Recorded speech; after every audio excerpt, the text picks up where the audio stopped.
जी भाई, अस्सलाम वालेकुम। ये आपकी रिकॉर्डिंग स्टार्ट हो चुकी हुई है। हम बात कर रहे हैं ट्रांसफॉर्मेशन की। ठीक है,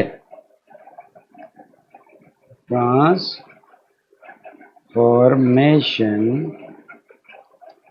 सही है, ट्रांसफॉर्मेशन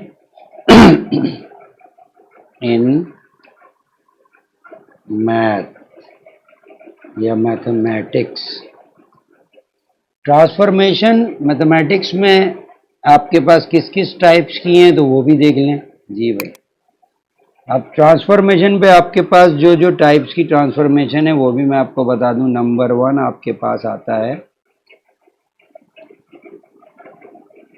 1 पे आपके पास आती है पहली ट्रांसफॉर्मेशन जो है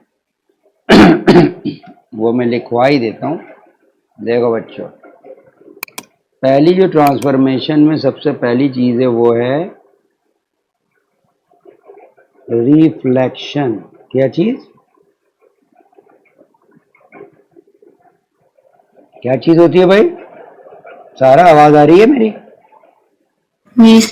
पहली चीज है रिफ्लेक्शन। आप कभी भी मिरर के सामने खड़े होते हैं सुबह सुबह तो आपकी रिफ्लेक्शन अंदर नजर आती है ना? तो ये एक किस्म की रिफ्लेक्शन हो गई। तो रिफ्लेक्शन आपने फिजिक्स में भी पढ़ा हुआ है। तो रिफ्लेक्शन के लिए एक लाइन ऑफ रिफ्लेक्शन का होना जरूरी होता है। ठीक है, अच्छा आ जाइए, दूसरी चीज जो हम पढ़ेंगे वो रोटेशन पढ़ेंगे। ट्रांसफॉर्मेशन का मतलब होता है कि किसी चीज को ट्रांसफॉर्म कर देना, एक जगह से दूसरी जगह ले जाना। तो हम रिफ्लेक्शन के थ्रू भी चीजों को एक जगह से दूसरी जगह ले जाते हैं। रोटेट करके भी हम एक जगह से दूसरी जगह ले जा सकते हैं। ठीक है ना? अच्छा, उसके बाद हम ट्रांसलेट करके भी ले जा सकते हैं। ट्रांसलेट का मतलब है ड्रैग करना किसी चीज को। सही है,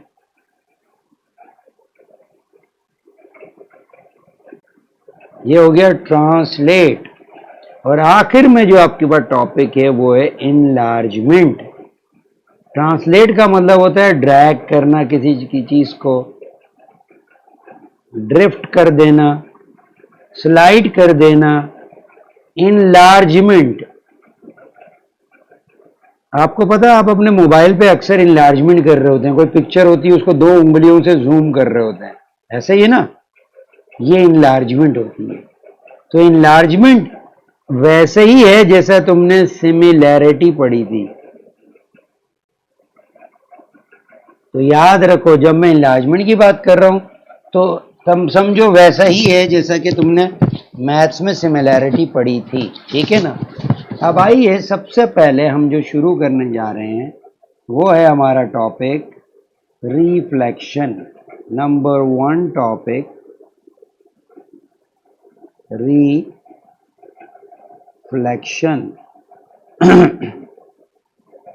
सबसे पहले तो हम ड्राइंग के थ्रू देखेंगे कि रिफ्लेक्शन क्या है भाई। ये हमारे पास आ गया ग्रिड, वैसे ही हमारे पास मौजूद है।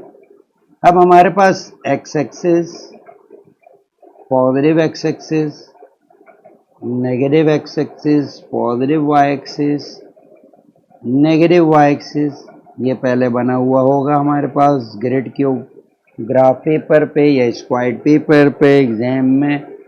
अब मुझे ये बताइए कि अगर ये ओरिजिन ओ है, अगर मुझे बताइए मेरे पास एक पॉइंट है जिसके कोऑर्डिनेट्स हैं 2,3, दिस इज पॉइंट ए।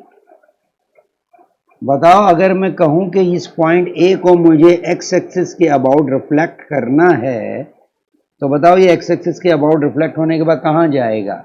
बता सकते हो? सर 2 बॉक्सेस उसी के वो ऑपोजिट डायरेक्शन में नहीं मेरे बेटा, नेगेटिव। मैंने ये कहा है कि एक्स एक्सिस के अबाउट रिफ्लेक्ट करना है मुझे। किसके अबाउट सारा? एक्स माइनस एक्सिस के 2 अबाउट। कॉमा -2।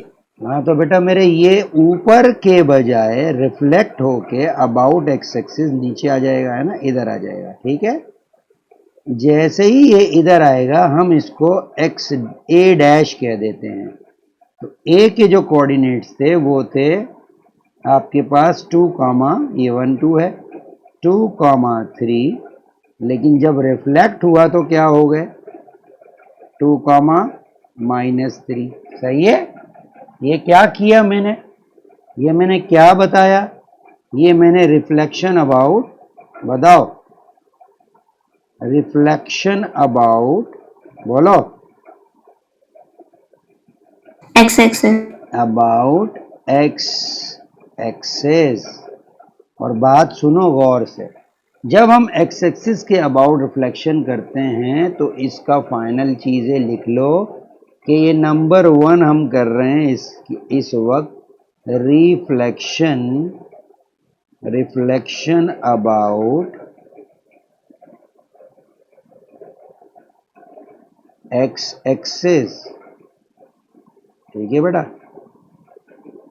जब एक्स एक्सिस की अबाउट रिफ्लेक्शन होती है तो जो पॉइंट ए होता है, अगर वो एक्स वाई होता है तो मेरे बच्चों उसका जो ए डैश जो रिफ्लेक्शन के बाद इमेज आता है वो एक्स कॉमा माइनस वाई हो जाता है। कुछ समझ आई? जनरलाइज कर रहा हूँ, समझ में आई कि नहीं बात?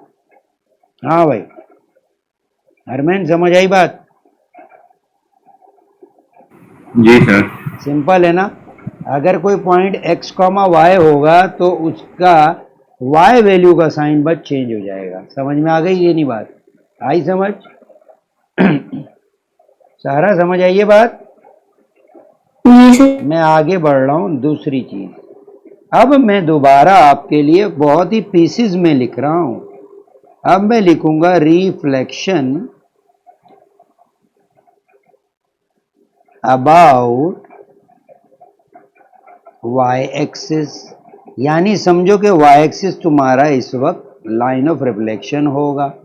तो मैंने क्या करना है, मैंने जल्दी से फिर दोबारा वही एक्सिस बनाने हैं, ये बना लिए।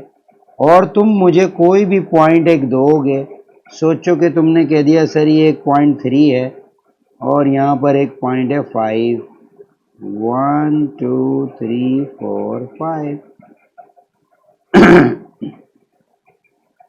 ये 1 2 3। सोचो कि एक पॉइंट यहाँ पर मौजूद है और वो पॉइंट है बी और उस पॉइंट के कोऑर्डिनेट हैं 3 कॉमा 5। तो जब वो about X Y axis reflect होगा बच्चों, तो वो वाई एक्सिस उसको रिफ्लेक्शन की तरह से, मिरर की तरह से बिहेव करेगा। तो जब बिहेव वो मिरर की तरह से वाई एक्सिस करेगा, तो बताइए कि जितना दूर ये था राइट पर, वो इतना ही दूर यहाँ आ जाएगा कि नहीं आ जाएगा? बोलो तो बताओ। बी डैश, 3,5 पर होगा। जबरदस्त। तो पता चला -3,5। तो एक सिंपल अंदाजा रखो सारा कि जब y एक्सिस की अबाउट रिफ्लेक्शन होगी तो x का साइन चेंज हो जाएगा। तो अगर मैं जनरलाइज करूं तो अगर कोई b x कॉमा y था तो अबाउट y एक्सिस, ये y यहाँ पर लिखा हुआ था मिट गया, तो अबाउट y एक्सिस क्या होगा, जो b का डैश होगा उसकी x वैल्यू का साइन चेंज हो जाएगा। सही है? बात समझ में आई? इतनी बच्चों वाली बात आई समझ के नहीं आई? हाँ भाई आ गई समझ? तो पता चला एक्स एक्सिस के अबाउट जब रिफ्लेक्शन की थी तो क्या हुआ था, y का साइन चेंज हो गया था, है ना भाई? और जब y एक्सिस के अबाउट रिफ्लेक्शन की तो x वैल्यू का साइन चेंज हो जाएगा। ठीक है, नेक्स्ट। समझ में आई है सही से? जी भाई। अब मैंने तीसरी चीज जो हमारे सिलेबस में आती है वो होती है, सारा तुम बोल नहीं रही, जी सर समझ आ रहा है। Reflection about y equal x। अच्छा, अब बच्चे को ये पता होना चाहिए, उसकी कोऑर्डिनेट ज्योमेट्री अच्छी होनी चाहिए कि उसको ये पता हो कि यार y इक्वल टू x क्या चीज है। तो मेरे बच्चों y इक्वल टू x असल में वो लाइन है जिसका इंटरसेप्ट 0 है और वो कुछ मैं कलर चेंज करके बना देता हूँ। वो लाइन आपकी कुछ ऐसी होगी, यानी कि मैं अगर उसको बनाऊं तो गुड है, ये मेरे पास वो लाइन बनने जा रही है लेकिन थोड़ी गलती हो गई है, वो लाइन सही नहीं बनी। मैं उसको खींच के किसी तरह इधर लाता हूँ, नहीं आएगी तो मैं इसको कैंसिल कर दूंगा, नो प्रॉब्लम। मैं इस लाइन को खुद बनाता हूँ, ठीक है? तो पता ये चला कि ये लाइन अगर हम खुद बनाएं ये देखो